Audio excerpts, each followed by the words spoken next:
My name is Nantchev, and this channel is all about helping you become a remarkable entrepreneur. So click on the subscribe button below and press the bell notification right next to it for the latest uploads. Now, how do you go about creating compelling content by default? A lot of people say, make your content compelling, too vague, too unactionable. So instead, when you know who your audience is precisely, like to a T, precisely what their problems are, what they need, what they want, what they desire, and things like that, then you combine, from there you can extrapolate the kind of content you're going to create, the kind of conversations to have with them, then create the content by different benchmarks, what's called VRINE formula, V-R-I-N-E, V-R-I-N-E, so valuable, rare, inimitable, non-substitutional, and probably most important, evergreen. So valuable, essentially, your content has actually got to give and deliver value. If it's a question, an answer they're searching for with a question they've got, if you don't deliver on the answer, if you don't create value, solve a problem, then your content is going to be forgotten about, or they don't care about, or down, or disliked, or whatever, or not shared. Then rare, so it needs to be something rare that's not common. For example, if you take a picture of a flower that blooms once a year, then that picture is quite rare. The rarer the information is, or the rarer the advice is, or the rarer the solution is, the better. If it's a solution to a basic problem, you can add value, but because that problem is so common that everyone tends to have it, then not very many people will care about it. But if it's something unique, specialist, very rare, and you give damn good value on the answer to that problem in your content, then even better, even bloody better.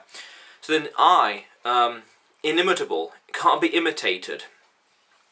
There's no point in you giving some advice if your competition can simply copy and paste, for example. But if you give some advice that's so unique to their problem, your customer's problem, or so unique to your service or products that you sell or promote, or what you're affiliated to, then your competition can't come along, copy and paste, and then put it in their blog and edit it in their own words. Makes it harder. It's like if there's a picture of that flower that blooms once a year, but there's a picture of me in the picture. If I had a selfie with it, then it's inimitable. Then N, non-substitutional. Essentially, if you're driving from, say, London to if you got to travel from London to Paris, how can you get there? Car, plane, train. There is a substitute. There's always an alternative to get to the same result, the same outcome.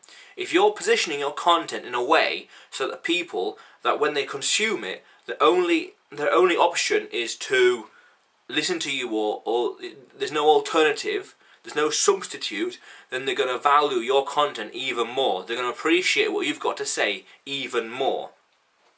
And lastly, E for evergreen. And I like this one. E, evergreen. Throughout the year, people are searching for stuff consistently all the time. If you go onto Google, or if you create content, something like how to drive a car, that will get consistent and reliable traffic and audience throughout the year. Whereas if you create something that's like Christmas birthday present ideas, then you might get some traffic in October, November, December, but for the rest of the year it'll be quite flat, like June, July, August might be relatively flat, but how to drive a car will be quite consistent throughout the year. So in position through the title, the wording, or the context. If you make it evergreen, then people will search for it again and again and again, forever and forever and forever. And that gives it longevity. That helps to, what I say, do the work once, get paid forever.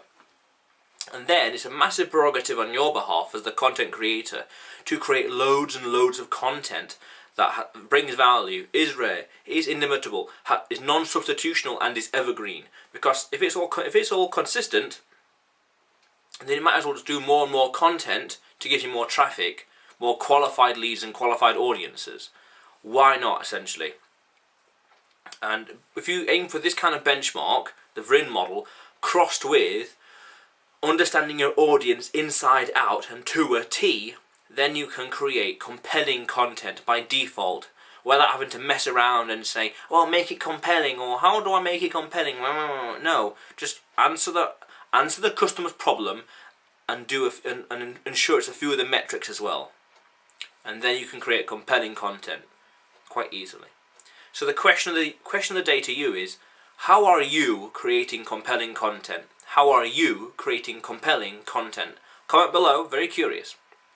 In the meantime, remember that this channel is all about helping you become a remarkable entrepreneur. So click on the subscribe button below and press the bell notification right next to it for the latest uploads. How cool is that?